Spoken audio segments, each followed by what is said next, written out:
Hello and welcome. This is UPSC Akhada, and right now we are studying Science and Technology. This is Pillar A3 Space Technology. First, let's remember कि हम लोगों ने last class में क्या पढ़ा था. हम लोगों ने लास्ट क्लास में पढ़ा था लाइट के प्रॉपर्टीज़, उन प्रॉपर्टीज़ से हम लोग क्या यूज़ करते हैं, उनके एप्लीकेशंस. हमने न्यूटोनियन फिज़िक्स को कंपेयर किया विथ आइंस्टाइन के रिलेटिविटी थ्योरम से, और हमने रिलेटिविटी का जो यूज़ केस है ग्रेविटेशनल लेंसिंग उसके बारे में पढ़ा. इन एडिशन टू दैट हमने सोलर सिस्टम के कुछ पर्टिकुलर चीज़ों के बारे में पढ़ा, जैसे मैग्नेटोस्फेयर एंड वो कैसे हमें प्रोटेक्ट करता है from solar wind and storm. ठीक है, हमने नेचुरल सैटेलाइट्स के बारे में भी पढ़ा. अब हम लोग पढ़ेंगे about artificial satellites in today's class. Okay, but before that let us solve one question from CSE 2019 जो कल के लेक्चर से रिलेटेड है. मैं ये क्वेश्चन पढ़ूंगा एंड उसके बाद एडिशनल 10 सेकेंड्स दूंगा सॉल्व करने के लिए. अगर आपको और ज़्यादा टाइम चाहिए then please feel free to pause it. Okay, recently scientists observed the merger of giant black holes billions of light years away from the Earth. What is the significance of this observation? A. Higgs boson particles were detected. B. Gravitational waves were detected. C. Possibility of intergalactic space travel through wormhole was confirmed. D. It enabled the scientists to understand singularity.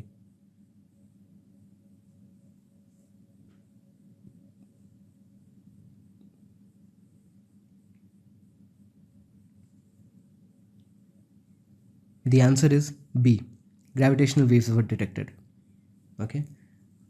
आप अगर इस तरह से सोचो, black hole are places of heavy mass. सबसे ज़्यादा gravity पूरे universe में ब्लैक होल्स के आसपास पाई जाती है. देन जो भी एक्टिविटी होगा वो एक्सट्रीमली ग्रेविटी से रिलेटेड होगा, राइट? ग्रेविटी रिलेटेड होगा. ओके, आप इस तरह से सोच सकते हो पहले तो. उसके बाद अगर आप ऑप्शंस देखोगे तो हिग्स बोसॉन पार्टिकल्स, ये दूर से कैसे डिटेक्ट हो सकता है? It's a particle, right? It's from the quantum world. Okay, छोटी चीज़ है ये. Okay, possibility of intergalactic space through worm hole was confirmed. अगर ये हो जाता कन्फर्म देन हम लोग तो स्टार ट्रैक के ज़माने में चले जाते directly, right? Not just Star Trek, other fiction, Star Wars, etc., right? So of course this is wrong. It enabled the scientists to understand singularity. Singularity is not fully understood because वो black hole है, ये black hole है अगर, right? Then this is event horizon. ठीक है, इसे मैं white से mark कर देता हूँ event horizon को. Anything that passes this, उसके उस साइड का चीज़ completely unknown है. Why? We know nothing about it. क्यों? क्योंकि not even light can escape, and हमारा सारा सिग्नल बोलते हैं, सिग्नल और इन्फॉर्मेशन. ओके, ये इसका मैक्सिमम स्पीड क्या है? अगेन लाइट का स्पीड जो c है. ओके, ये नहीं भूलना है. ओके, सो अगर ये इस स्पीड पे भी कोई चीज़ बाहर नहीं आ पा रही है देन हमें क्या पता होगा कि अंदर क्या है? Okay, so the answer is B. Let us start with today's lecture. आज हम लोग क्या क्या पढ़ेंगे? जैसे मैंने पहले मेंशन किया, हम लोग आज आर्टिफिशियल सैटेलाइट्स पढ़ेंगे, हम लोग ऑर्बिट्स पढ़ेंगे, ऑर्बिट के टाइप्स पढ़ेंगे, LEO, MEO, geosync orbits etcetera. हम लोग इंडियन स्पेस प्रोग्राम पढ़ेंगे. ओके, कुछ Indian space programme related stuff हम लोग अगले लेक्चर में भी पढ़ेंगे. आज ओनली मोस्ट इंपॉर्टेंट थिंग्स पढ़ेंगे, जैसे PSLV, GSLV.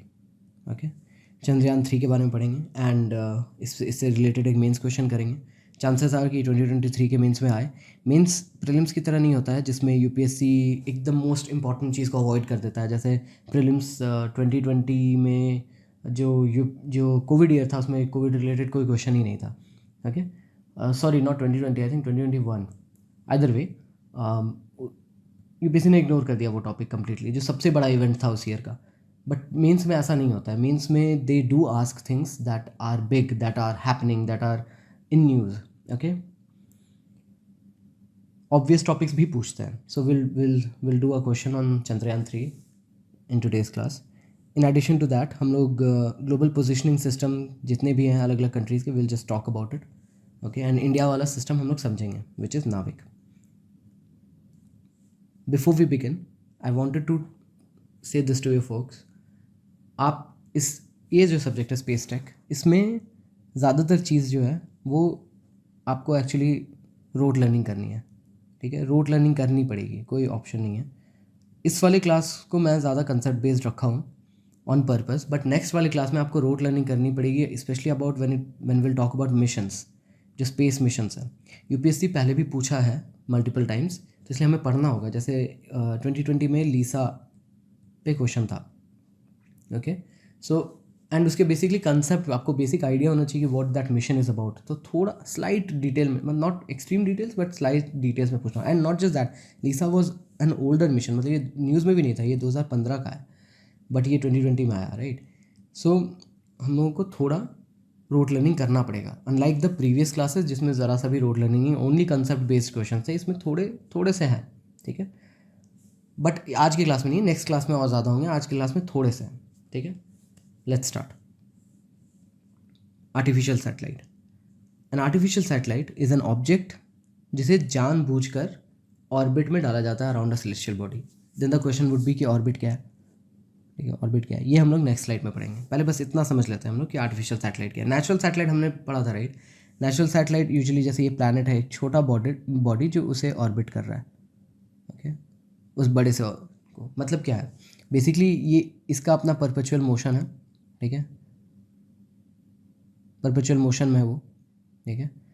एंड वो एक इक्विलिब्रियम पकड़ लिया है बेसिकली, उसका एक इस डायरेक्शन में स्पीड है, ठीक है, और एक अट्रैक्शन है ग्रेविटी का टुवर्ड्स द बिगर ऑब्जेक्ट।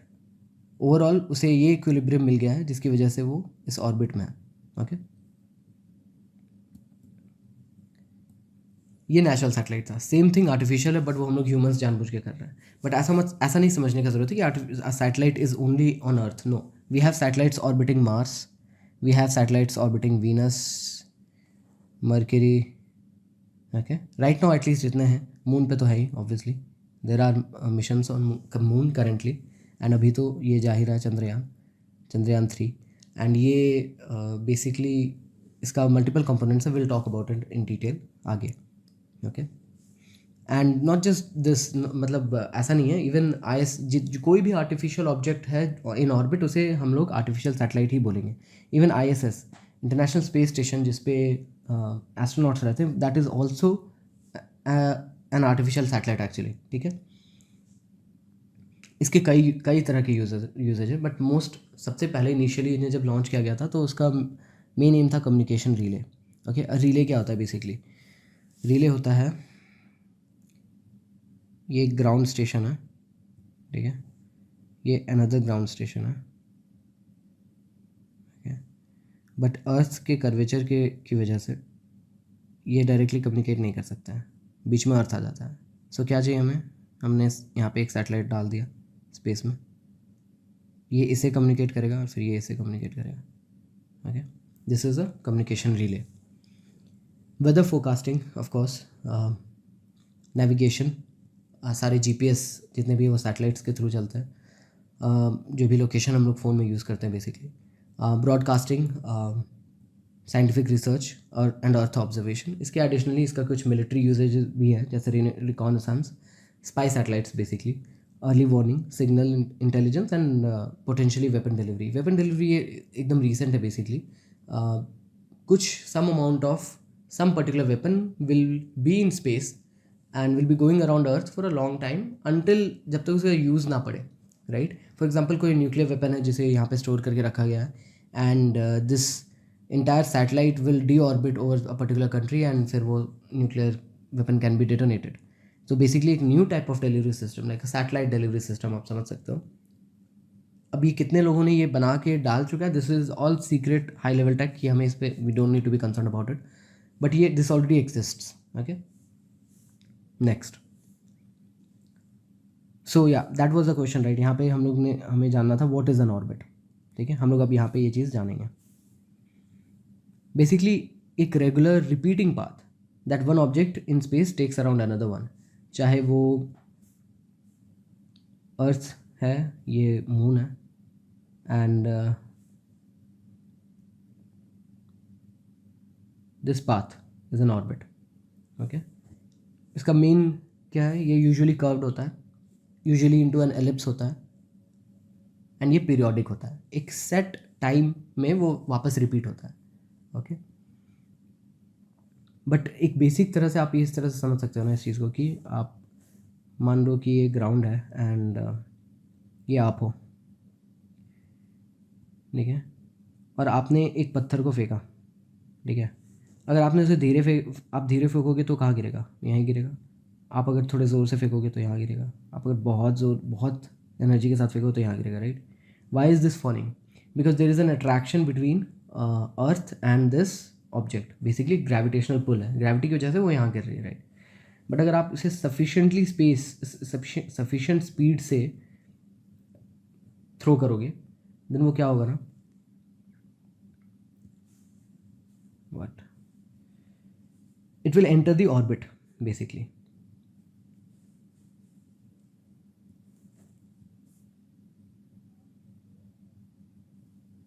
ये अर्थ है, ये आप अर्थ पे खड़े हो और आपने बहुत ही स्पीड से इसे फेंक दिया एक ऑब्जेक्ट को। देन उसका स्पीड इतना ज़्यादा है that it is able to overcome Earth's gravity. Earth का जो पुल है उसको ओवरकम कर जा रहा है, बिकॉज उसे इन एक्चुअली उसे जो ओरिजिनल डायरेक्शन मिला था, it wants to go this way, okay. But earth उसे पुल कर रहा है, बट नॉट सफिशिएंटली इनफ कि वो गिर जाए अर्थ पे। ये बीच का जो इक्विलिब्रियम है that is orbit, an equilibrium state orbit, जिसमें जो ऑब्जेक्ट है वो neither falls into the bigger object nor escapes to space, okay. Moving on, low earth orbit. ये फर्स्ट टाइप ऑफ ऑर्बिट हम लोग पढ़ेंगे। बेसिकली जो ऑर्बिट है उसका हम लोग जो आर्टिफिशियल सैटेलाइट जो भी पुट करने वाले हैं इनटू ऑर्बिट, वो उसके मास पे डिपेंड ही नहीं करता है। ये क्वेश्चन अगर कंसेप्ट आता है, बस इतना याद रखना आपको कि सैटेलाइट के मास पे कोई डिपेंडेंसी नहीं है।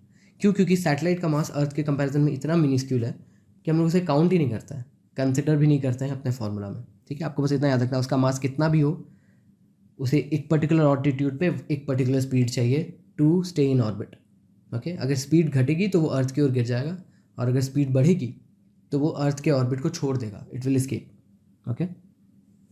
सो मैं इसे लिख लेता हूँ यहाँ पे ताकि आपको याद हो। थिंग्स दैट मतलब ऑर्बिट में रहने के लिए क्या क्या किन दो चीज़ों की ज़रूरत है, okay. For a particular altitude, for a particular height, speed, that's it, okay. और वो एल्टीट्यूड जितना सरफेस से करीब है, स्पीड उतनी ज़्यादा चाहिए, ठीक है। Lower the altitude higher the speed, higher the altitude lower the speed, okay. हम लोग ये चीज़ समझेंगे आगे और डिटेल में समझेंगे, but let's first talk about the lowest. Low earth orbit मतलब जो सबसे क्लोज है अर्थ से। कितने क्लोज है? 160 किलोमीटर टू 1000 किलोमीटर। हम लोग 160 के नीचे क्यों नहीं करते हैं? क्योंकि एक 100 किलोमीटर का कार्बन लाइन, शायद ये मैंने नहीं पढ़ा है बट मैं अभी यहाँ पे बता दे रहा हूँ तुरंत में। There is a thing called Karman line. ये बहुत थिक हो रहा है ना, I should use a thinner pen.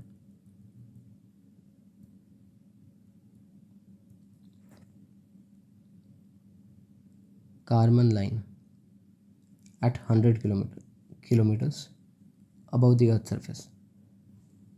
आप ऐसे याद कर सकते हो कि 10 किलोमीटर्स पे ट्रोपोस्फेयर खत्म होता है, राइट। बट 100 किलोमीटर्स पे आप समझ लो कि ऑलमोस्ट पूरा एटमॉस्फेयर खत्म हो जाता है। दैट इज़ कार्बन लाइन को हम लोग मानते हैं as the hypothetical line, which is जिसके नीचे हम लोग बोलेंगे कि एटमॉस्फेयर है एंड उसके ऊपर वहाँ से स्पेस शुरू है। बट ये पूरी तरह से टेक्निकली करेक्ट नहीं है, क्योंकि ये ग्रेजुअल शिफ्ट होता है। जैसे ना कि कार्बन लाइन के नीचे ऐसा नहीं है कि सडनली पूरा डेंस एटमॉस्फेयर है, no, it's a very very thin atmosphere already at 100 kilometres, and वैसे ही वो आगे भी 110 पे भी ऑलमोस्ट उतना ही थिन है, ओके। बट हम लोग ने 100 मान लिया है, okay, as the boundary of earth and space, okay.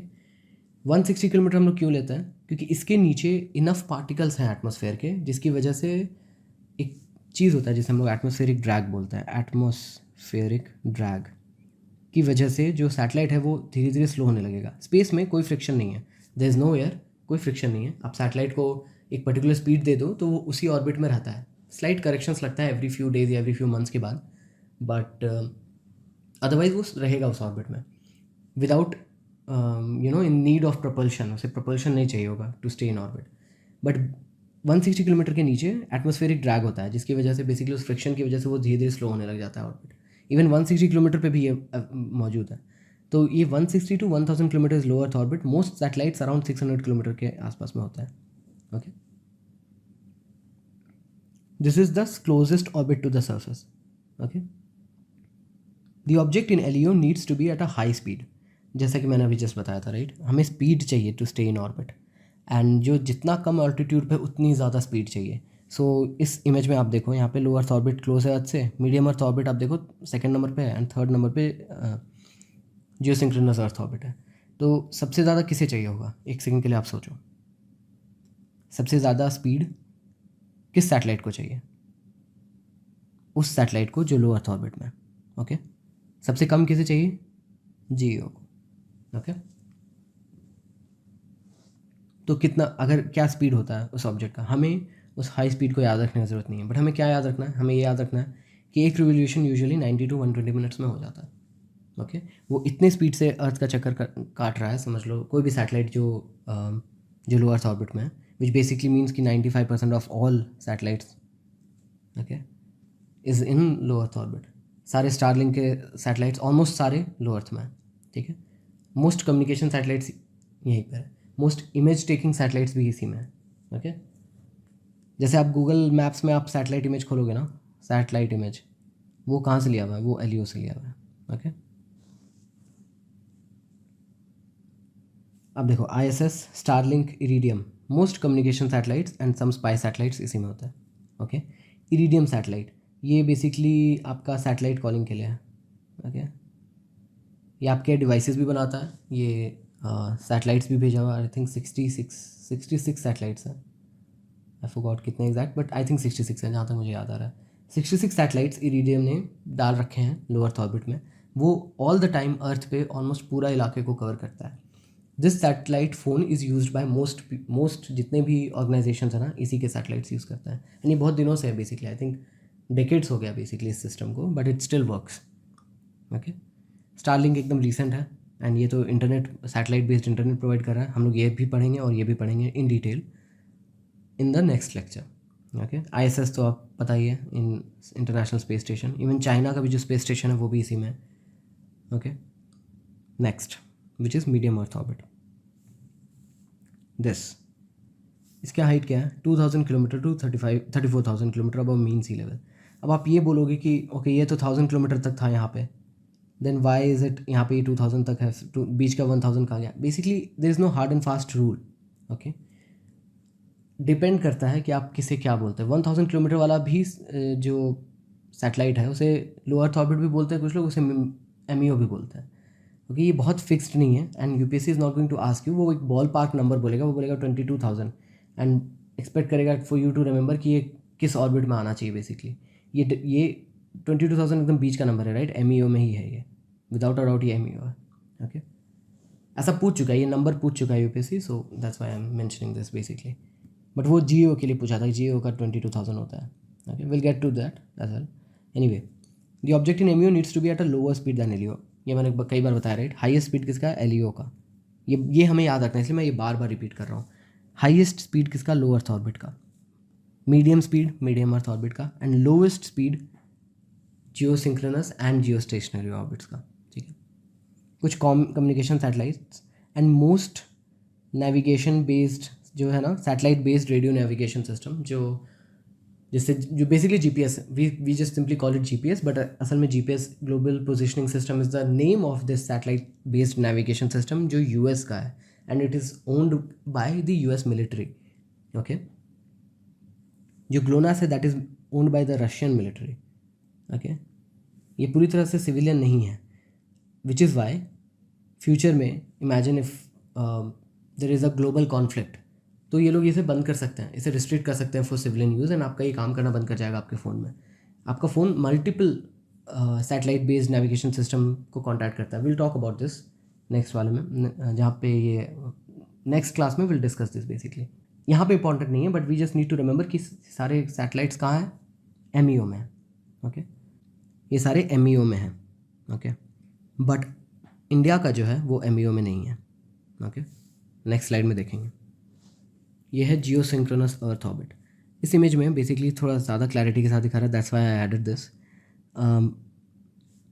ठीक है। ये देख के कंफ्यूज नहीं होना, ठीक है। मैं इसे एक वर्ड में बता दूंगा, इसे एक्चुअली उतना याद रखने का भी ज़रूरत नहीं है, ओके। लो अर्थ ऑर्बिट, ठीक है, medium earth orbit around 1000 kilometre, but ये कुछ लोग इसे अप टू 34K भी बोलते हैं। जो 35K है नंबर, ये मैजिक नंबर आपको याद रखना है, ठीक है। 35,000 किलोमीटर ऑल्टीट्यूड, 35,786 किलोमीटर, ये जियो सिंक्रोनस ऑर्बिट है। क्यों जियो सिंक्रोनस है? बिकॉज ये अर्थ के रोटेशन को मैच करता है एग्जैक्टली। आप कोई भी सैटेलाइट को इस एग्जैक्ट ऑल्टीट्यूड पे डाल दो, वो अर्थ उसको इतना ही स्पीड चाहिए होगा जिससे वो अर्थ के रोटेशन के स्पीड के बराबर हो जाता है basically. Through their is a very interactive image basically that I have, मैं उसमें डिस्कस करूँगा इस स्लाइड के बाद, ओके। बट हमें पहले ये समझ लेना है कि जियो क्या क्या है बेसिकली। यहाँ इसमें स्पीड लोअर होता है, okay, then MEO, orbital duration is 24 hours, पूरे 24 घंटे लगते हैं। बाय कंपैरिजन एलईओ में कितना लगता था? एलईओ में 90 मिनट्स लगते थे, ये आपको याद रखना है, ओके।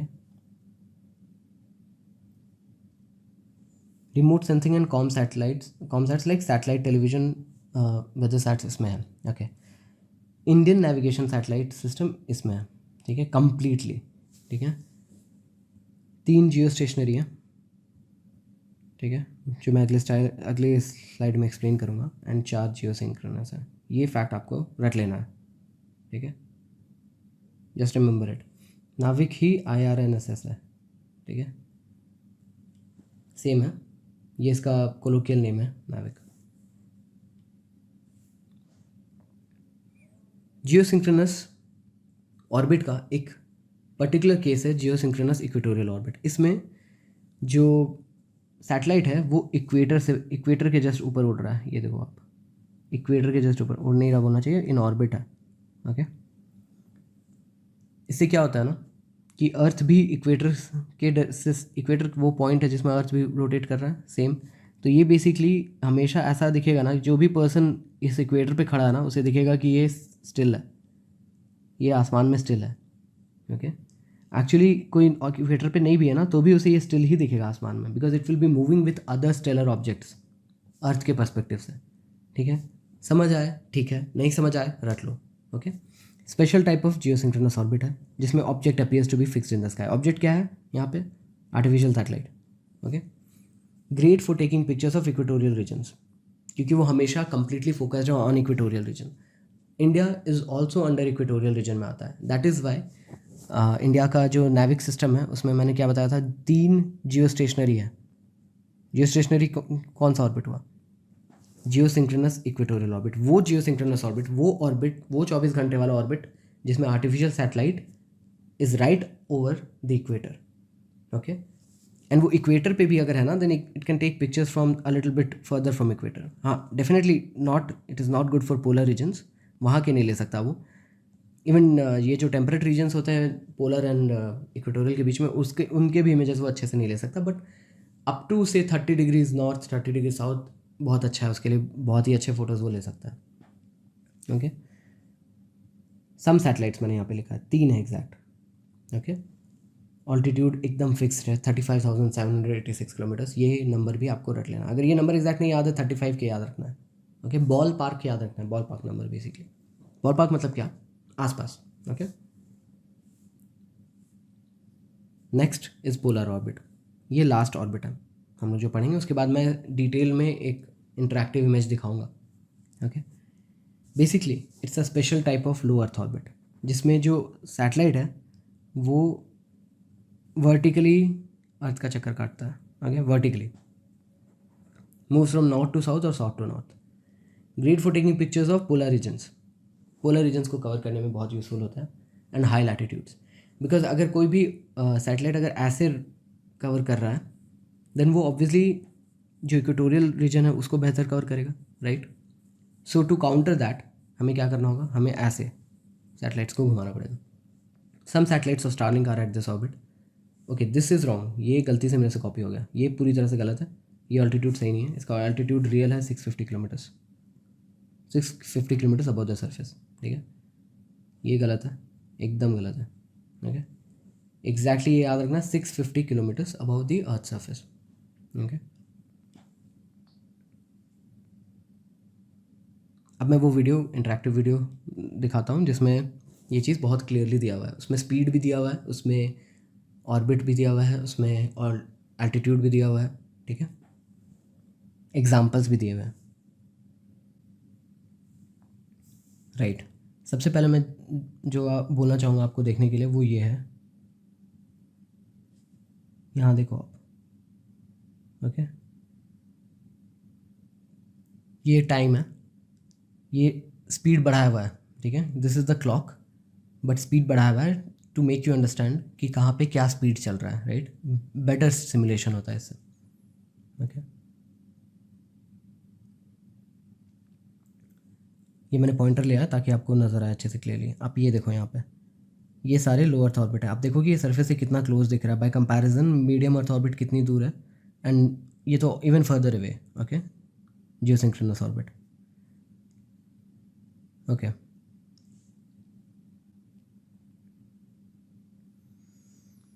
राइट, तो हम लोग पहले ऑर्बिटल स्पीड देखेंगे, ओके।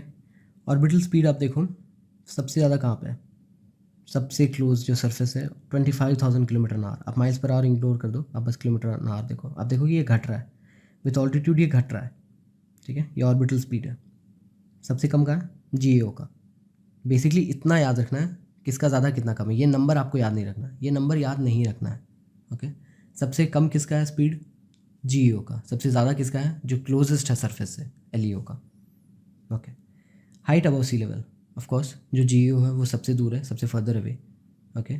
आप एक चीज़ देखो GAO के बारे में मैं पहले दिखा देता हूँ कि ये जो मूवमेंट है, ओके, सॉरी, ये आप देखो जो इसको पीछा कर रहा है, राइट।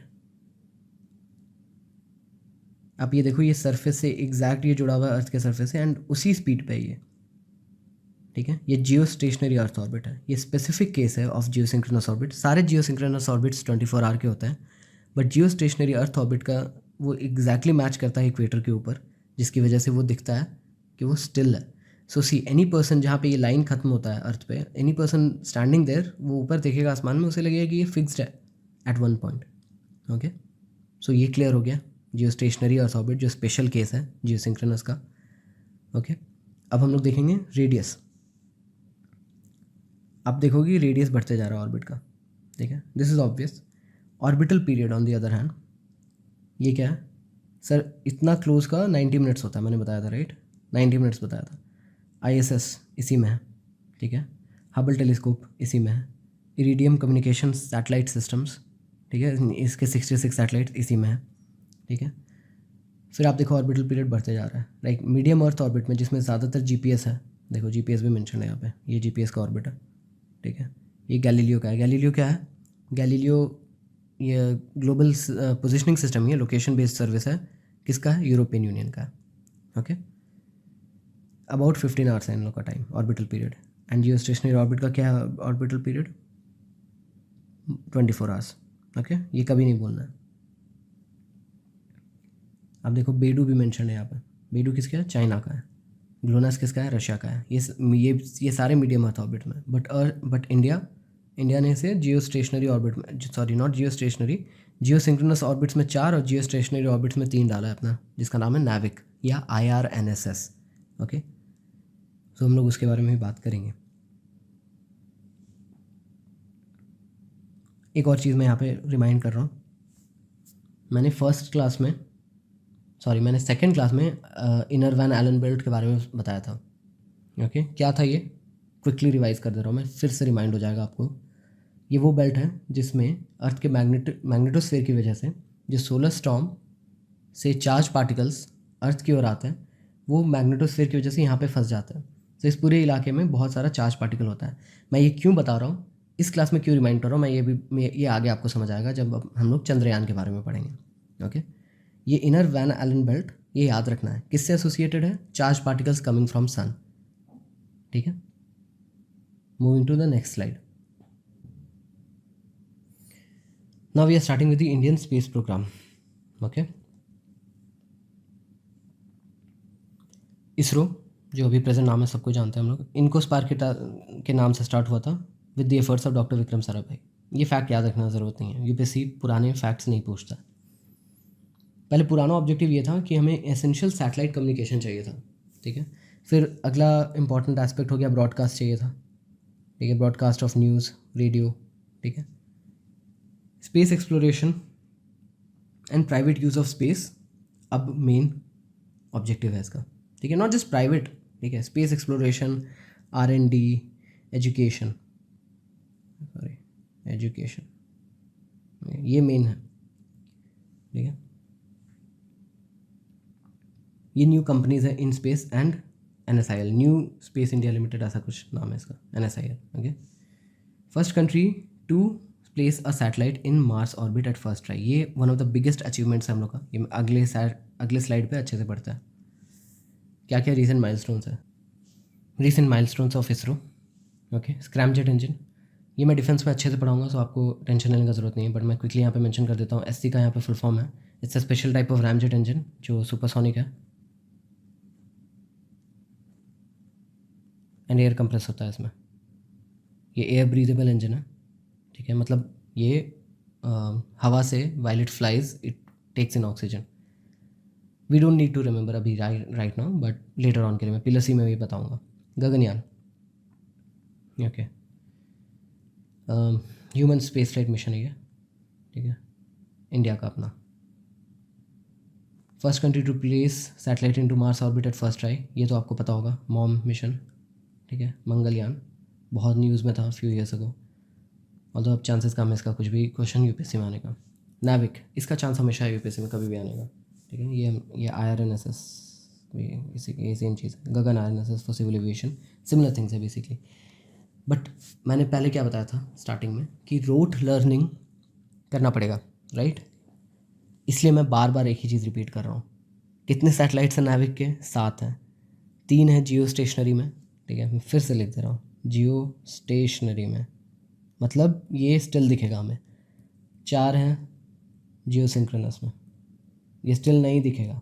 दोनों का ड्यूरेशन क्या है? 24 आवर्स का ऑर्बिट है, ठीक है, रट लेना है ये चीज़, ओके, हर हालत में। रॉकेट्स क्या क्या है? PSLV, GSLV Mark 3 और LVM 3। GSLV के Mark 1 एंड Mark 2 काफ़ी साल से डेवलपमेंट में थे एंड काफ़ी इन्होंने फ्लाइट भी लिया, बट Mark 3 को इन्होंने रीब्रांड कर दिया है as LVM, launch vehicle Mark 3, okay. Basically LVM 3 हम लोग अब यूज़ करेंगे फॉर एनी हेवियर पेलोड्स जिसके लिए PSLV काफ़ी नहीं है, और टू से एनीथिंग जिसको हम लोग दूर भेजना है, LEO के बियॉन्ड भेजना है बेसिकली, ओके। नेक्स्ट PSLV, ये हम लोग का इसरो का बेसिकली वर्क हॉर्स है, वर्क हॉर्स ऑफ इसरो, ठीक है। क्यों? क्योंकि ऑलमोस्ट जितने भी ज़्यादातर मिशंस लास्ट 2 डेकेड्स में जो भी चीज़ भेजना होता था इसी के थ्रू जाता था, PSLV के through, okay. And although PSLV का फुल फॉर्म है polar synchronous launch vehicle, which is like मैंने बताया था, पोलर ऑर्बिट क्या है? एक स्पेशल टाइप ऑफ LEO है, लो अर्थ ऑर्बिट है। क्या ऑल्टीट्यूड है? यूजुअली 650 किलोमीटर्स, ठीक है, मैंने बताया था, राइट। एंड आप ये देखोगे, आपको डिज़ाइन से भी समझ आ जाएगा कि ये बहुत हैवी पेलोड लेने के लिए नहीं बना है। आप जब कंपेयर करोगे विद GSLV आपको समझ आएगा ये चीज़, ठीक है। But it is extremely cost effective, cheapest way to launch a satellite in the whole world. That is why इतनी सारी कंपनीज इंडिया के पास आती हैं कि हमारा सैटेलाइट लॉन्च कर दो। ये OneWeb अभी रिसेंटली लॉन्च हुआ था, राइट, ये न्यूज़ में था। OneWeb के 36 सैटेलाइट्स लॉन्च हुए थे, थ्रू GSLV हुआ था एक्चुअली वो, बट स्टिल मैंने सोचा यहाँ पे मेंशन कर देता हूँ, ठीक है। क्यों? क्योंकि ISRO is extremely cost effective, ये सबसे बड़ा स्ट्रेंथ है इसरो का, okay. It is smaller of the two, GSLV versus PSLV में, great for taking objects into low earth orbit, ठीक है। इसे लो अर्थ ऑर्बिट में जाने में के लिए कोई इशू नहीं है, बट इसका जो पेलोड कैपेसिटी है विच इज़ एक वर्जन का 1200 है एंड आई थिंक एक वर्जन का 1300 kg है, विच इज़ लेस, ठीक है, लेस, ठीक है। इसके 4 स्टेजेस हैं। पहला सॉलिड है, जो बूस्टर रॉकेट्स हैं। आप ये देखो यहाँ पे, ये जो छोटे रॉकेट्स दिख रहे हैं ना, ये पहले ट्रिगर होते हैं सबसे पहले, एंड ये सॉलिड फ्यूल के भरे हुए हैं, ठीक है। फिर ये they fall of from the sky basically. फिर है लिक्विड, ठीक है, which is stage 2। Stage 3 is again solid, ये लिक्विड पार्ट था, ठीक है। ये फिर अगेन स्टेज, ये आप समझ लो, फिर से सॉलिड एंड फिर ये लिक्विड। तो ये क्या किस तरह से हो गया? Liquid solid liquid solid. And ये जो लिक्विड इंजन है ये बहुत खास इंजन है, इस इंजन का नाम है विकास, बट आपको ये विकास याद रखने का ज़रूरत नहीं है, ठीक है। ये क्या क्या लेके गया सक्सेसफुल मिशन इसके? चंद्रयान 1 मार्स ऑर्बिटर मिशन, मैंने क्या बताया था कि ये ऑल्दो ये PSLV polar synchronous launch vehicle है, LEO इसका मेन टारगेट है, लो अर्थ ऑर्बिट, बट ये इवन मार्स तक भेजा है which is way way further. ठीक है, LEO के ऊपर इतने सारे ऑर्बिट्स हैं, इवन GEO तक भेजना इट्स टफ, बट इस रॉकेट ने ये किया है। हमारा पूरा मार्स मिशन इसने उठाया, and that is why Mars mission was so cheap that it was cheaper than Gravity, and this remark was made by our honourable prime minister. Gravity movie जो है उससे उससे सस्ते में भेजा गया था ये मार्स मिशन। ओके, नाविक इसी ने भेजा, नाविक के सारे सैटेलाइट्स इसी ने डाल रखा है जियो में, तो ये जियो भी जाता है बेसिकली। बट इशू क्या है, कम पेलोड ले जाना होगा, इसका लिमिट बहुत लिमिटेड पेलोड ही लेके ही जियो तक जा सकता है। Okay, next GSLV Mark 3, also known as LVM-3. Okay, India's largest, most powerful rocket. Payload capacity much higher than LEO. आपको एग्जैक्ट नंबर किसी में याद नहीं रखना है, sorry, payload capacity much higher than PSLV। आपको एग्जैक्ट नंबर याद नहीं रखना, मैंने पिछले स्लाइड में बोला था, no need to remember that. It can also carry things to GEO। ठीक है, GTO क्या है, GEO transfer orbit. GTO is equal to GEO transfer. ये क्या है, ये मैं चंद्रयान के टाइम पे बताऊंगा। ठीक है, अभी बस इतना फुल फॉर्म याद रखना है। ठीक है, as well as the human space flight यानी गगनयान मिशन। ठीक है, ये कॉस्ट इफेक्टिव है, 3 स्टेजेस, सॉलिड, लिक्विड, क्रायोजेनिक। अब ये देखो, ये दो जो है ये बूस्टर रॉकेट्स हैं, ये और ये बूस्टर रॉकेट्स हैं, बट ये जो है ना ये भी ट्रिगर होता है साथ में, all 3 of them get fired together. पहला सॉलिड है, दूसरा लिक्विड है, एंड जो सबसे टॉप मोस्ट है, लास्ट वाला पार्ट, वो क्रायोजेनिक है जिसका नाम है C-25। S-200 सॉलिड, इंजन का नाम है L-110 liquid, and C-25 cryogenic.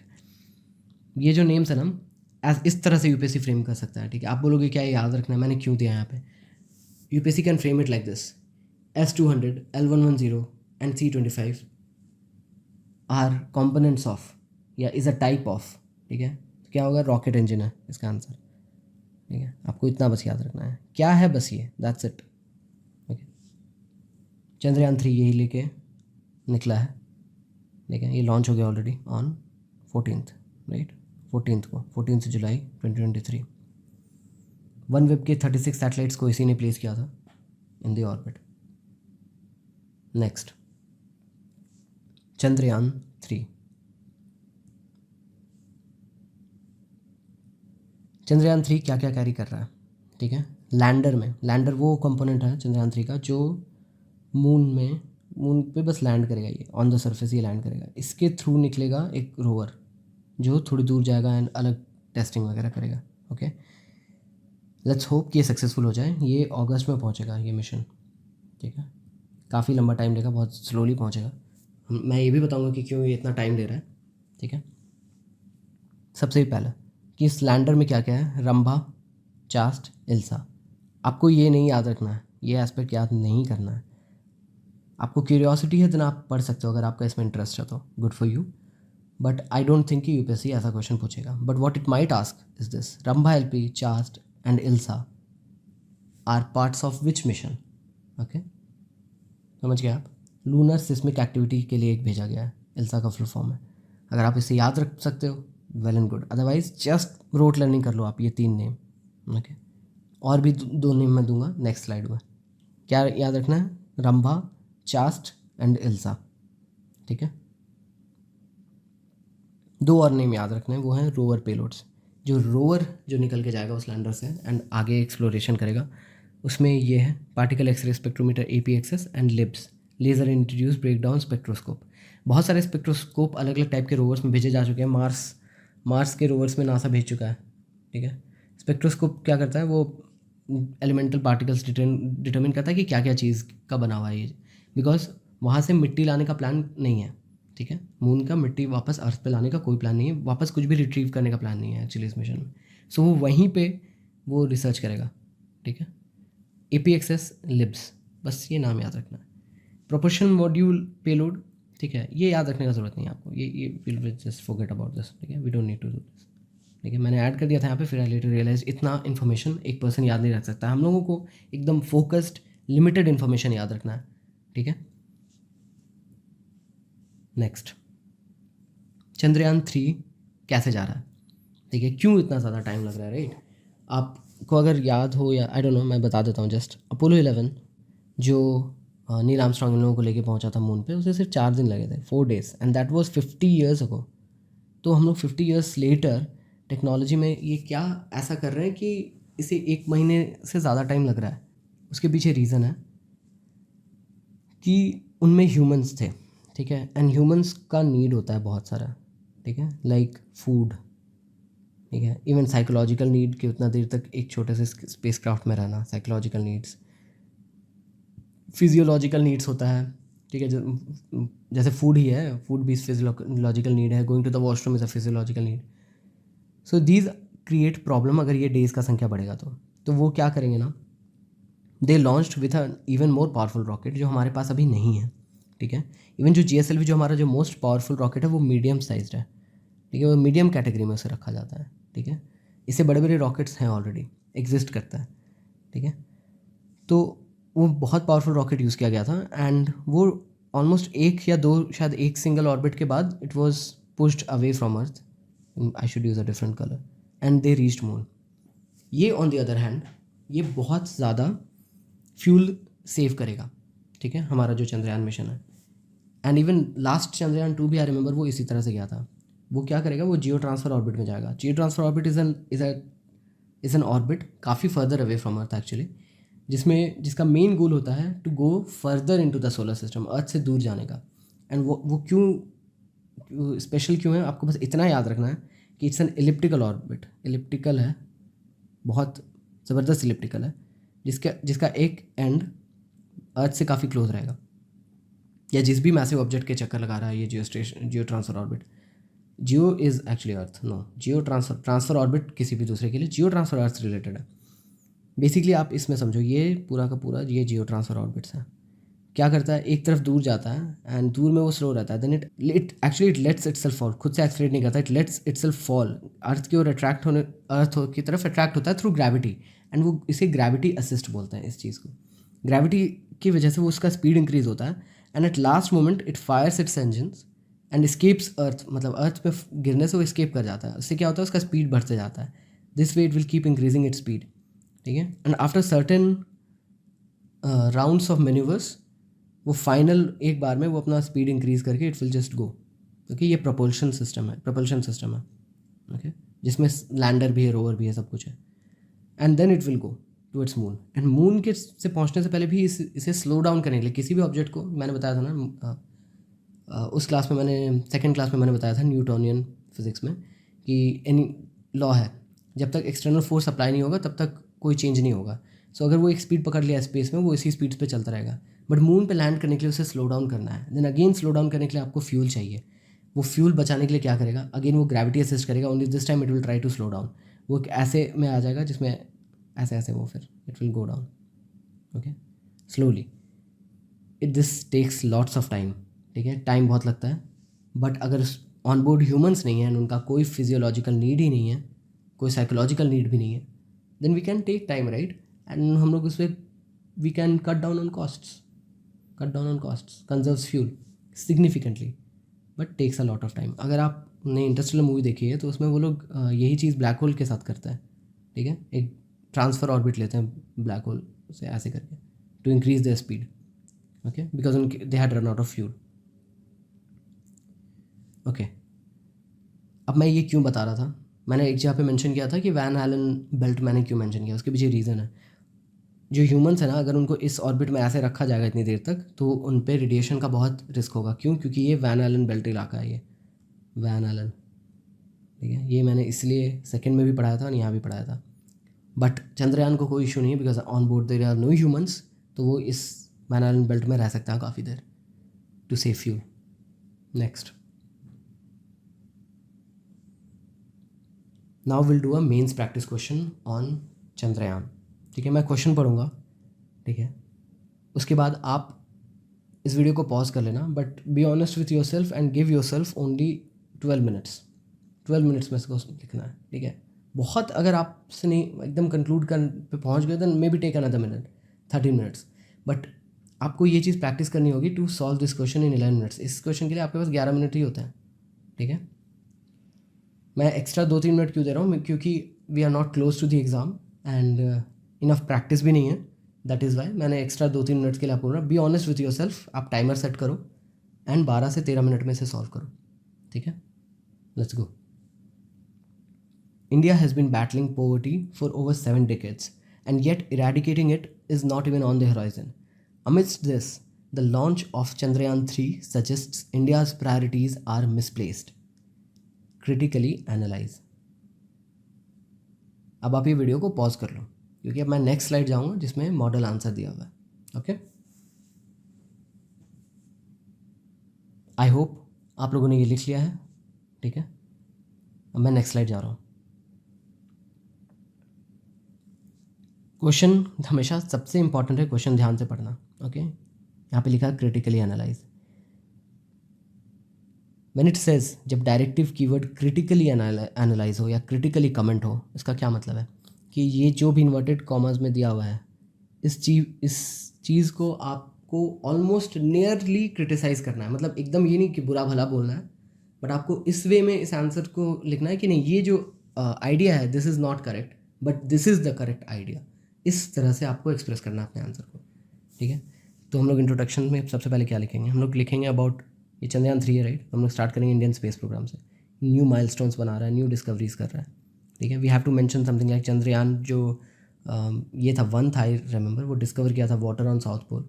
Chandrayaan 3 is going to build on top of these discoveries, okay. But एक इंट्रोडक्शन में आप कितना मेंशन कर सकते हो, ठीक है। इंट्रोडक्शन में अगर 250 वर्ड्स लिखा है देन आप मैक्सिमम 45 वर्ड्स का आपको देना है, ठीक है। इससे ज़्यादा नहीं दे सकता है, क्योंकि बॉडी में, चूँकि ये साइंस एंड टेक का क्वेश्चन है, इसमें बॉडी में बहुत ज़्यादा डेटा चाहिए होता है, बहुत ज़्यादा कंटेंट चाहिए, ठीक है। तो हमें ये क्या बताना है, हमें ये बताना है कि ये चीज़ गलत है। एंड सबसे इंपॉर्टेंट एक और चीज़, गवर्नमेंट के प्रोजेक्ट्स को क्रिटिसाइज़ नहीं करना है। Don't criticise the government, government के क्रिटिसिज्म को नहीं करना है, ठीक है।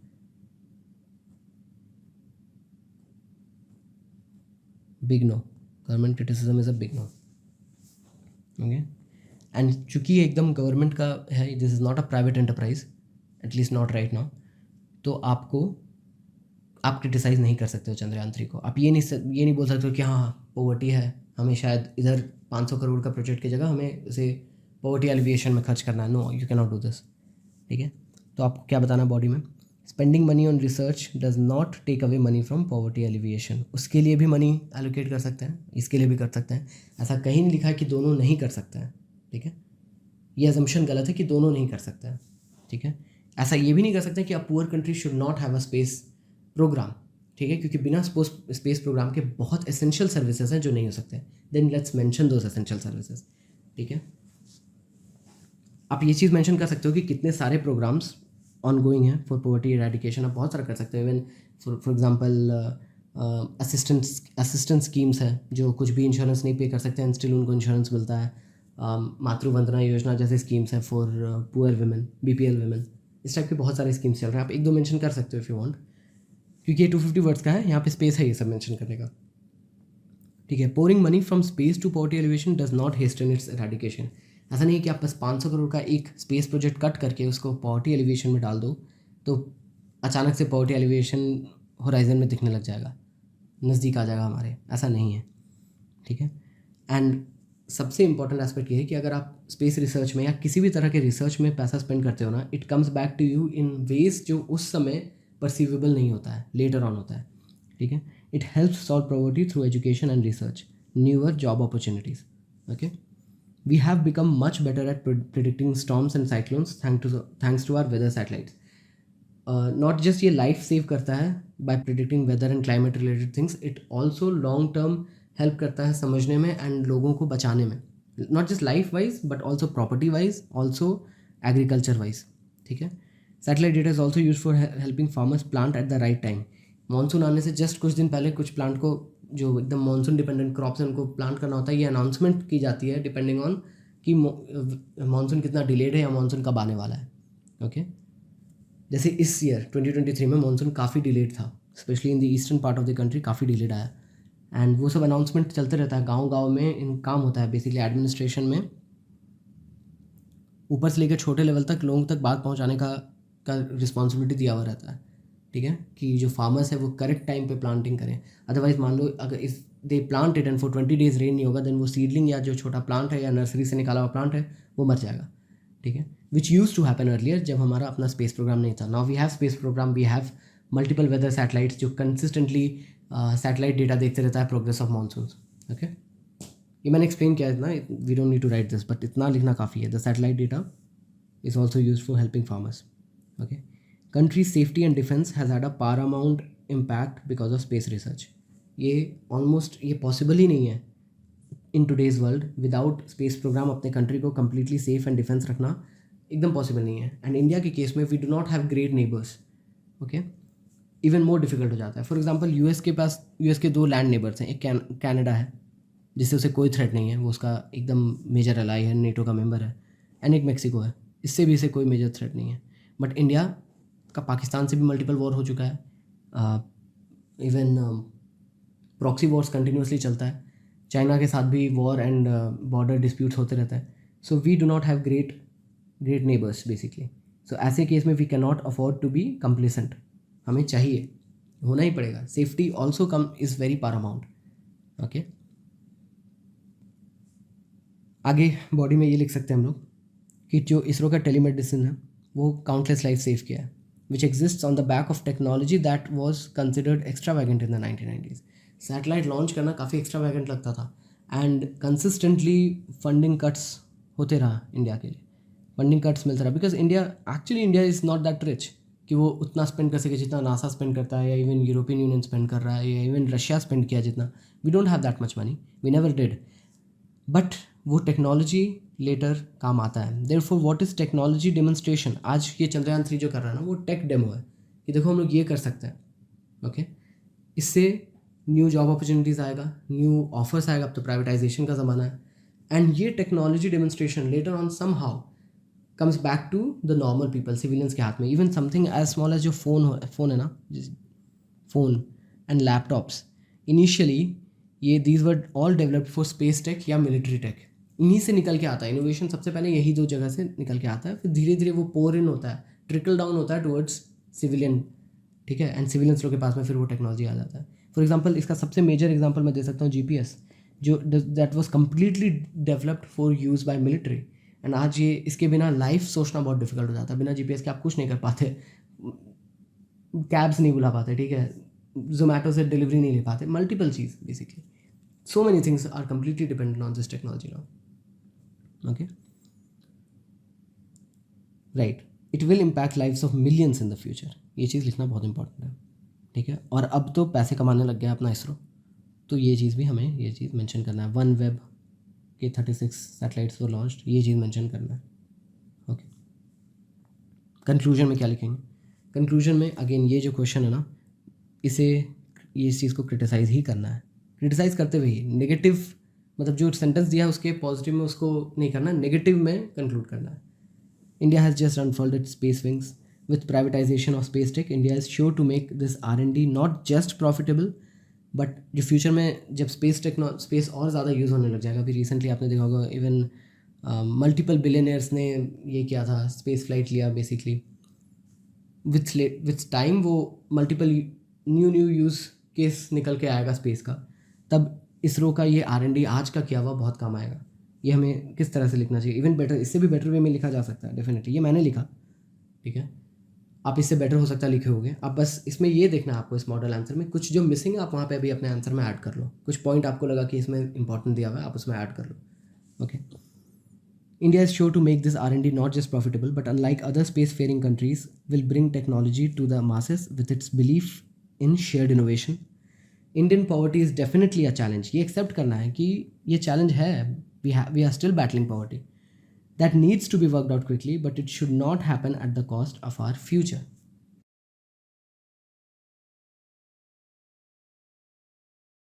यहाँ पे मैं एक प्रैक्टिस क्वेश्चन दे रहा हूँ, ये पहले आ चुका है, ये 2022 में आया है, ठीक है, ये आप आराम से करो, इसके मैं मॉडल आंसर नहीं दे रहा, एंड ये 150 वर्ड्स का था, तो ज़्यादा इसमें लिखना भी नहीं है, एंड ये बहुत ही पॉजिटिव वे में है, ठीक है। पिछला वाला क्वेश्चन टफ था, वो मैंने खुद ड्राफ्ट किया था क्वेश्चन भी एंड मॉडल आंसर्स भी, बट ये वाला आपको बहुत मिलेंगे कंटेंट भर भर के। ऐसा नहीं है कि आपको you should keep go looking for answers, ऐसा नहीं है। आप पहले खुद से लिखो, ठीक है। And I am pretty sure कि जितना मैंने इस लेक्चर में बताया that is more than sufficient for you to write this, okay. मैं फिर भी यहाँ पे एक बेसिक ओवरव्यू देते रहा हूँ इस क्वेश्चन का, पहले पढ़ ले रहा हूँ एंड फिर ओवरव्यू देते रहा हूँ। Private players can bring in innovation needed for developing space-based applications and services. In the light of this statement, highlight the role of private sector in India's space science and technology. Basically, 1991 में liberalisation, globalisation and privatisation हुआ, LPG reforms जो है, उसके बाद से we understood one thing कि privatisation में ना इनोवेशन जल्दी है, कुछ भी हो जाए जल्दी इनोवेशन होता है। There was a reason America got ahead of other countries because वो बहुत ही फोकस्ड था इन प्राइवेट इनोवेशन। बेसिकली वहाँ पे प्राइवेट R&D का खर्च भी बहुत ज़्यादा है, मतलब a good amount of GDP is spend in research. India में ये बहुत सीवियरली लैकिंग है क्योंकि इंडियन गवर्नमेंट को एक तो वेलफेयर करना होता है एंड उसके बाद भी Indians are not that well tax paying, ठीक है। फ्लो ऑफ मनी भी बहुत ज़्यादा नहीं था। 1991 के बाद मेनली बढ़ा ये चीज़। बट बेसिकली ये मैं ओवर आर्चिंग बता रहा हूँ कि जिसे समझने में इशू है। तो कंसेप्ट क्या मांग रहा है बेसिकली, ये मांग रहा है कि क्या प्राइवेट प्लेयर्स के आने से मॉडर्न टेक्नोलॉजी और बढ़ी, क्या हमें और न्यू टेक्नोलॉजीज मिलेगा, that is what it is asking, okay. ये कितना बड़ा रोल है प्राइवेट का to give us new technologies. इसमें आप बहुत सारी चीज़ें मेंशन कर सकते हैं, जैसे इवन प्राइवेट सेक्टर था सबसे पहले अभी कोविड का वैक्सीन्स इनोवेट करने में, राइट। कोविड वैक्सीन्स इनोवेट करने में all over the world private sector का हाथ था, ठीक है।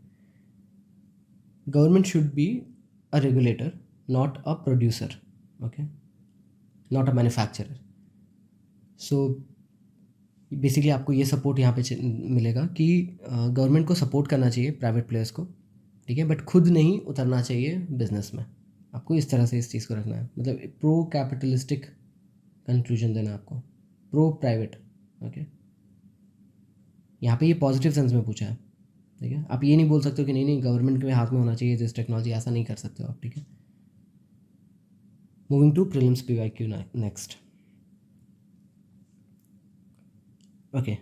CSE 2011 में ये क्वेश्चन आया था। I will first read the question as always and then pause for 10 seconds. आपको एक्स्ट्रा टाइम चाहिए, you can take it, pause करके वीडियो को। Satellites use for telecommunications relay, I think ये कुछ मिस टाइपिंग है यहाँ पे। Satellites use for communication telecommunications relay are kept in a geostationary orbit. A satellite is said to be in such an orbit when the orbit is geosynchronous, the orbit is circular, the orbit lies in the place of the Earth's equator, the orbit is at an altitude of 22,236 km.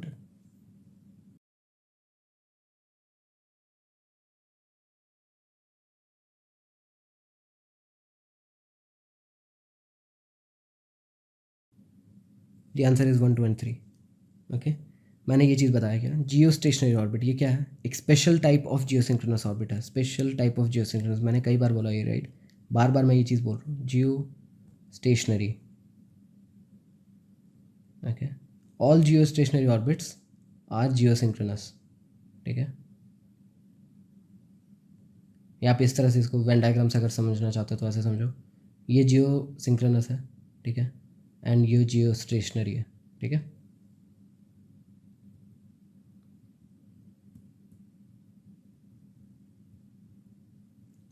The orbit is circular, okay. Most orbits are actually elliptical, but जो circle है वो एक special case of elliptical है। Basically elliptical का एक special case होता है circle, okay. Circle is a special type of ellipse, okay. ये आप एक्सेप्ट कर लो, ये चीज़, ये सच है, ये मैथमेटिकली ट्रू है, ओके।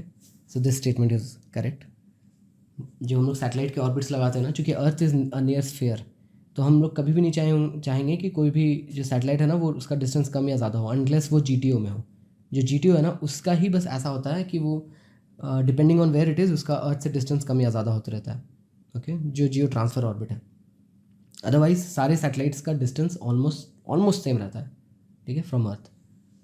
सो वो कब सेम होगा, जब वो ऑर्बिट भी सर्कुलर हो, okay. So this statement is correct, this statement was also correct.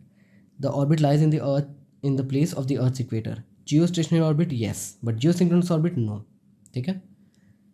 The orbit is at an altitude of 22,000 kilometre. मैंने क्या बोला था आपको, बस बॉल पार्क याद रखना है. यूपीएससी अगर चेंज भी करता है नंबर तो वो इतना वास्टली चेंज कर देगा, वो 3-4 थोड़ा सा नहीं चेंज करेगा, 1,000 चेंज नहीं करेगा, वो मैसिवली चेंज करेगा. रियल नंबर क्या है? 35,786. मुझे क्यों याद है ये?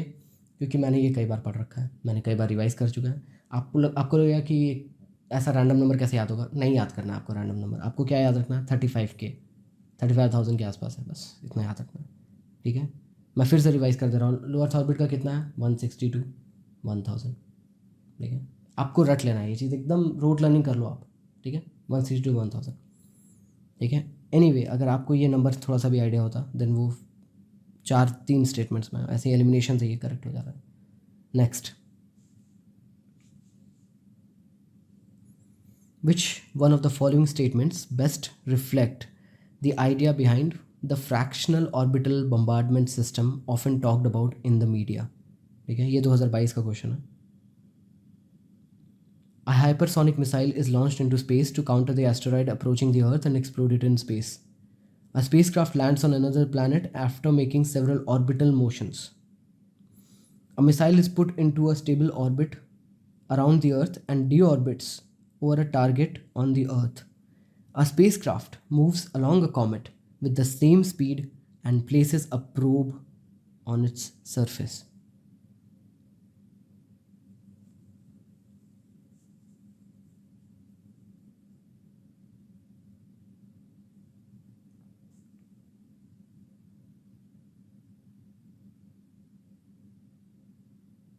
इसका आंसर है सी.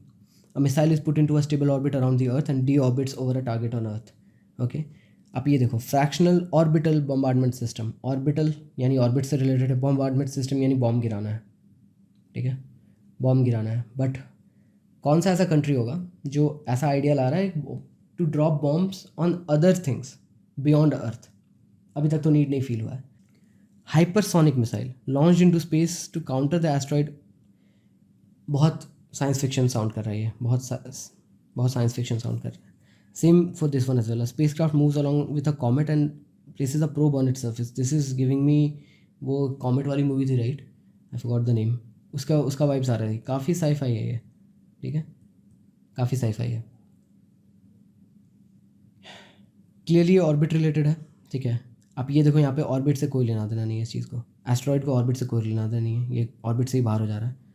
ठीक है. एंड इवन कॉमेट का भी इट मेक्स नो सेंस. कॉर्बिट को ऑर्बिट करना बहुत डिफिकल्ट है क्योंकि उसका टेल बहुत लंबा होता है. दिस इज कॉमेट और उससे कई टाइम्स लंबा उसका ऑर्बिट होता है. आप वो ऑर्बिट, सॉरी, उसका टेल होता है. उसका टेल होता है बहुत लंबा. आप उसको कैसे ऑर्बिट करोगे, लाइक कैसे करवाओगे? जस्ट ऑर्बिटल वर्ड से काफ़ी सॉल्व हो जाता है यहाँ पे. ठीक है. डी ऑर्बिटिंग का क्या मतलब होता है? मतलब ऑन पर्पस, या ऑन पर्पस नहीं भी रहे तो खुद से भी अगर डी ऑर्बिट होता है. बेसिकली मैंने क्या बताया था, ऑर्बिट एक स्टेबल है. ये अर्थ का सरफेस है, ये स्टेबल है. मान लो ये लो अर्थ ऑर्बिट में, उसे जानबूझ के उसका स्पीड को कम कर दिया जा रहा है.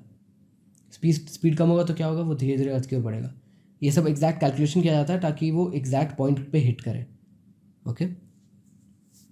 इट्स अ काइंड ऑफ, मैंने बताया था आर्टिफिशियल सैटेलाइट में, फर्स्ट स्लाइड में ही मैंने ये चीज़ बताया था, वेपनाइज्ड सैटेलाइट है ये. ठीक है, वेपनाइज्ड सैटेलाइट. नेक्स्ट. ये क्वेश्चन CSE 2018 में आया था. With reference to India's satellite launch vehicle, consider the following statements. PSLVs launch the satellites useful for Earth resources monitoring, whereas GSLVs are designed mainly to launch communication satellites. 2. Satellites launched by PSLV appear to remain permanently fixed in the same position in the sky as viewed from a particular location on Earth. GSLV Mark III is a 4-staged launch vehicle, with the first and third stages using solid rocket motors and the second and fourth stages using liquid rocket engines. Which of the following statements is are correct?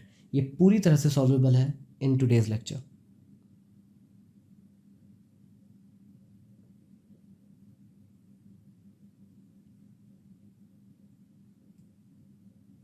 The correct answer is 1 only. Okay. ये by elimination भी हो जाएगा. ठीक है, चलो elimination तरीके से पहले करते हैं. स्टेटमेंट 3 आप पढ़ो. GSLV Mark III, ये एग्जैक्ट 4 स्टेज मैंने क्या बताया था, जस्ट PSLV का है. This is PSLV.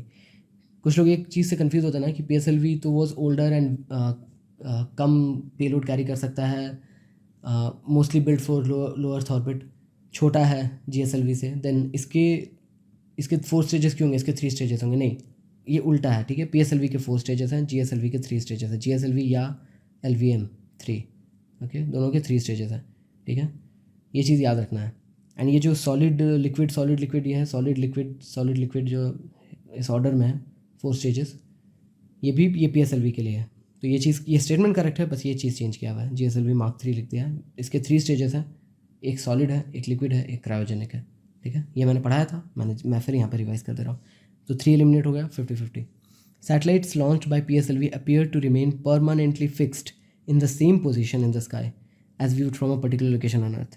Okay, PSLV is comparatively weaker than GSLV, लेकिन ये मार्स तक भेजा है, राइट, वी जस्ट डिस्कस्ड कि ये मार्स तक भेजा है। चंद्रयान 1 भी इसी ने लॉन्च किया था, मंगलयान भी इसी ने लॉन्च किया था। So it doesn't matter permanently fixed किसके लिए है, कौन सा ऑर्बिट है ये है जियो स्टेशनरी ऑर्बिट या फिर जियो सिंक्रोनस इक्वेटोरियल ऑर्बिट, सेम चीज़ है, ठीक है, सेम ही चीज़ है। जियो स्टेशनरी ऑर्बिट मतलब कि ये हाई एल्टीट्यूड पे, क्या एल्टीट्यूड है इसका, 35,786 किलोमीटर ऑल्टीट्यूड पे PSLV भेज सकता है, दैट इज़ करेक्ट, बट क्या ये पूरा फिक्स्ड है? ये सारे सैटेलाइट्स लॉन्च बाय PSLV ये बोलना चाह रहा है, all satellites launch by PSLV appear to remain permanently fixed, no, वो तो LEO में भी भेज सकता है, एंड मेजर उसका एम तो यही है, LEO पे ही मोस्ट फंक्शन करता है वो, ठीक है। बहुत सारी चीज़ वो जियो पे भेजा है, इवन नाविक के सैटेलाइट्स वो जियो स्टेशनरी पे भेजा है, बट क्या सारे जियो स्टेशनरी पे भेजा है? नहीं, राइट। सो ये स्टेटमेंट गलत है, ठीक है।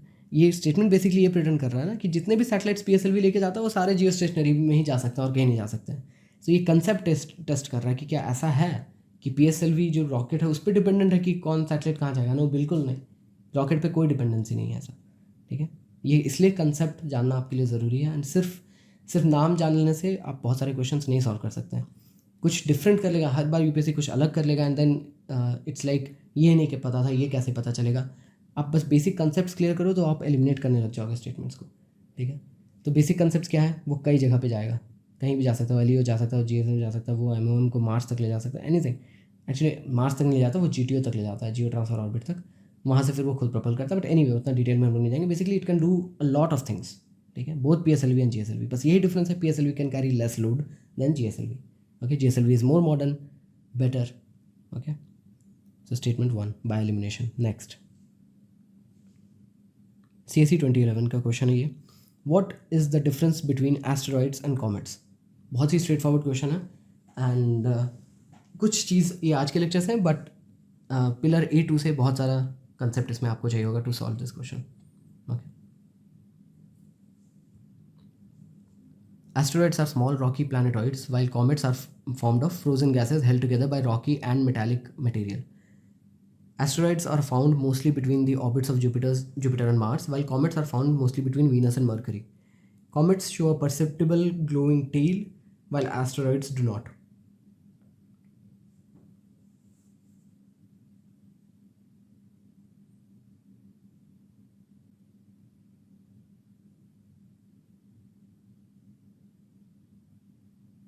इसका आंसर है 1 and 3.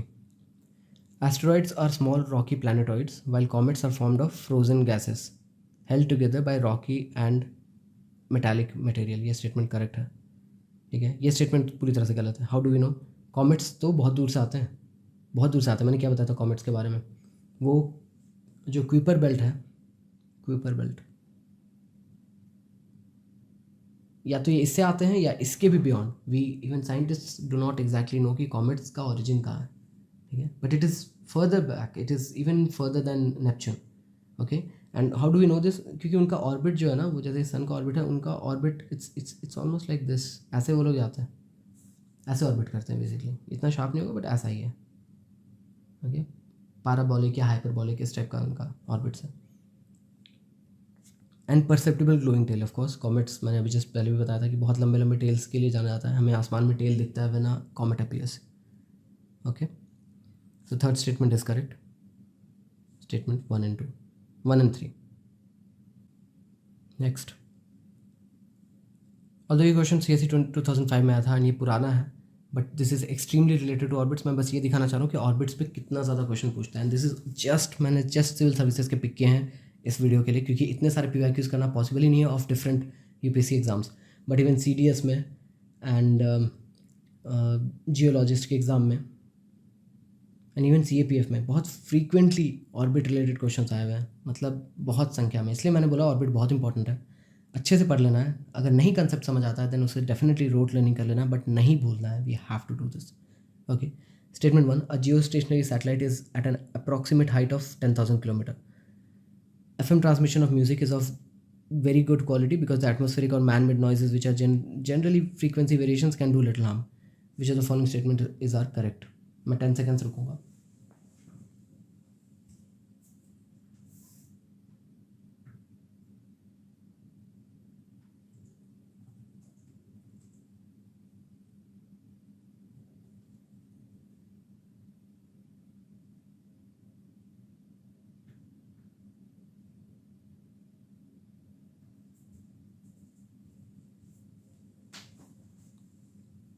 ये तो गलत है, ठीक है। जियो स्टेशनरी सैटेलाइट पूछा है एंड हम लोगों ने टाइम एंड अगेन ये चीज़ क्या नोटिस किया है, जियो स्टेशनरी ऑर्बिट पूछ रहा है। एंड मैंने कई बार बताया क्या है इसका 35K, याद रखना आपको। ये 10,000 है। अगेन नंबर चेंज किया बट अ वास्ट मार्जिन, बड़ा नंबर चेंज कर देता है। इट्स नॉट लाइक कि वो 33K बोलेगा, वो बड़ा चेंज करेगा, ठीक है। The second statement is correct, but अब वो UPSC के परस्पेक्टिव से रेलिवेंट नहीं है, तो हम लोग ये क्वेश्चन आगे सॉल्व नहीं करेंगे। Okay, CC 2018, with reference to the Indian Regional Navigation Satellite System, consider the following statements. IRNSS has 3 satellites in geostationary and 4 satellites in geosynchronous orbits. IRNSS covers entire India and about 5,500 square kilometers beyond its borders.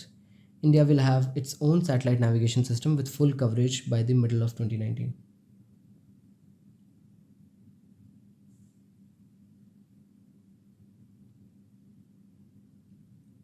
इसका answer है 1 only, ठीक है। About 5,500 kilometre, वो तो no, this is wrong. ये तो काफ़ी ज़्यादा है, ये बेसिकली 2,000 किलोमीटर है प्रेजेंटली। शायद जब इनिशियली लॉन्च हुआ था तो ये 1,500 किलोमीटर था, ठीक है। बट ये काफ़ी कम है 5,500 किलोमीटर से। ये this is wrong. Its own satellite navigation से 2019, ये और पहले आ गया था, ये तो गलत है। बहुत दिन से ये इट्स बिन 2 डेकेड्स जब से ये प्लान हुआ है ये चीज़। बेसिकली 2011 2013 में काफ़ी, मतलब 7 सैटेलाइट्स में से 1-2 मतलब काफ़ी लॉन्च हो गया था। आई थिंक ऑलमोस्ट सारे लॉन्च हो गए थे by this time. So it was functional, okay, it's been functional for a long time. So ये स्टेटमेंट गलत है। एंड ये थोड़ा करंट अफेयर्स का भी आप समझ लो, हो सकता है उस ये 2018 का है, ये 2019 दिया है, हो सकता है उससे रिलेटेड हुई है उस टाइम के लिए। बट प्रेजेंट नॉलेज भी ये चीज़ है कि इट्स बिन अ डेकेड जब से ये यूज़ हो रहा है, 10 साल हो गए, ठीक है। एंड आप नाम में देखो क्या लिखा है, रीजनल, ठीक है। ये ओनली इंडियन सब कॉन्टिनेंट के आसपास के रीजन का है। एंड ये इन नेबरहुड कंट्रीज़ को भी इंडिया प्रोवाइड करता है, ऐसा नहीं कि नहीं करता है। बट हम लोग काफ़ी जनरस है। India is generous when it comes to technology sharing, but other countries are not. But yes, and मैंने तो कई बार इस लेक्चर में चिल्ला चिल्ला के चीज़ बोला है, कितने जियो स्टेशनरी में एंड कितने जियो सिंक्रोनस में, ये स्टेटमेंट करेक्ट है। नेक्स्ट, ये हमारे पिछले लेक्चर से रिलेटेड है, ठीक है। ऑल्दो ये ऑर्बिट से थोड़ा लेना देना था तो इसलिए मैंने इसे यहाँ पे रख लिया है, बट ये ऐसे भी मिस हुआ था, तो it's good to do it now. The term Goldilocks zone is often seen in the news in the context of the limits of habitable zone above the surface of the earth, regions inside the earth like planets in outer space, search for the earth like planets in outer space, or search for meteorites containing precious metals.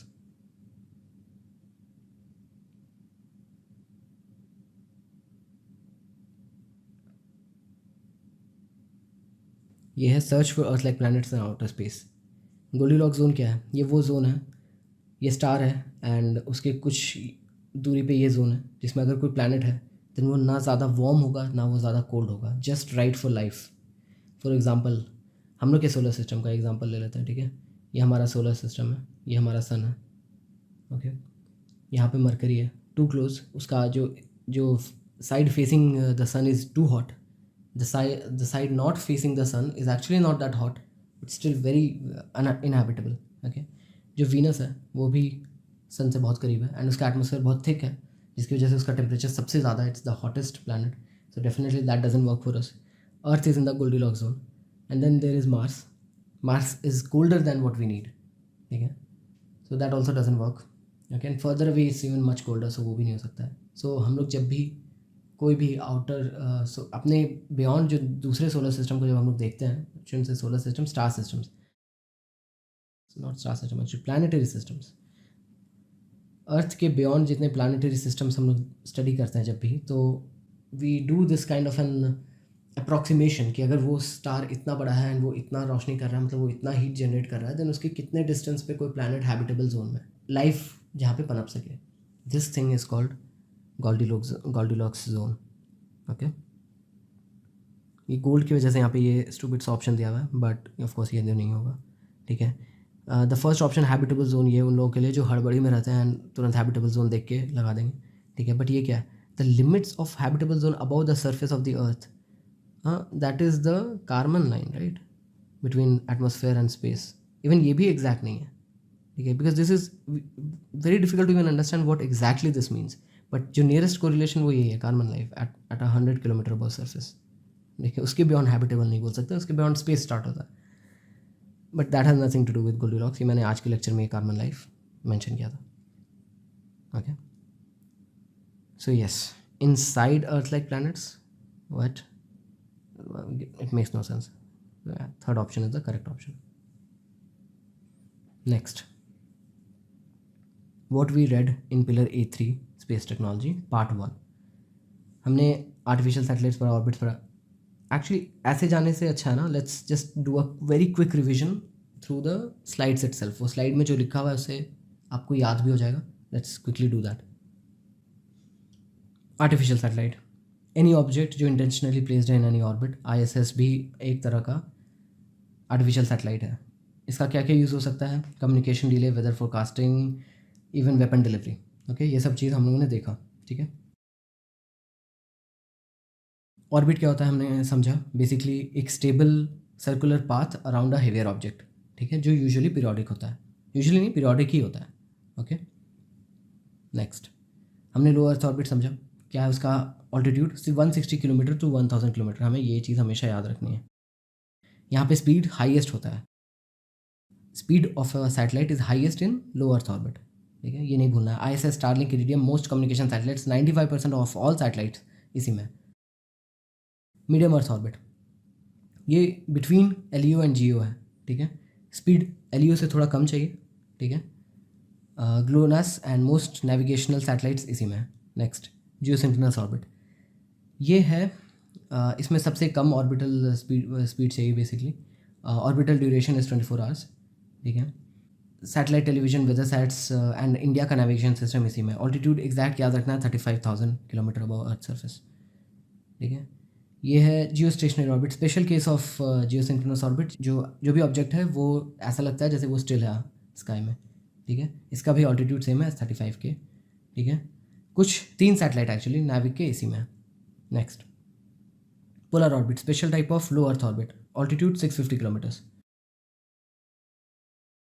Indian space programme, ISRO, basically उसका क्या क्या गोल रहा हम लोगों ने यहाँ पे ये देखा.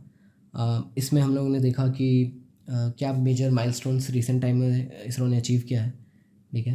PSLV के बारे में हमने कुछ डिटेल जाना कि ये 4 स्टेज है. सबसे इंपॉर्टेंट ये चीज़ याद रखना है, 4 स्टेज रॉकेट है, ठीक है. सॉलिड लिक्विड सॉलिड लिक्विड, ये कहीं भी भेज सकता है, ये बहुत दूर तक भेज सकता है. बस आपको पेलोड का वेट कम कर देना है, तो ये बहुत दूर तक पहुंचा सकता है चीज़ों को. हेवी पेलोड्स को लो अर्थ ऑर्बिट तक ले जाता है. GSLV Mark 3 या LVM-3 हमारा सबसे बिगेस्ट रॉकेट है एंड ये सबसे ज़्यादा पेलोड लेके जा सकता है एंड फर्दर भी जा सकता है अर्थ से बियॉन्ड. मतलब अर्थ के सबसे फर्देस्ट ऑर्बिट्स में चीज़ों को प्लेस कर सकता है.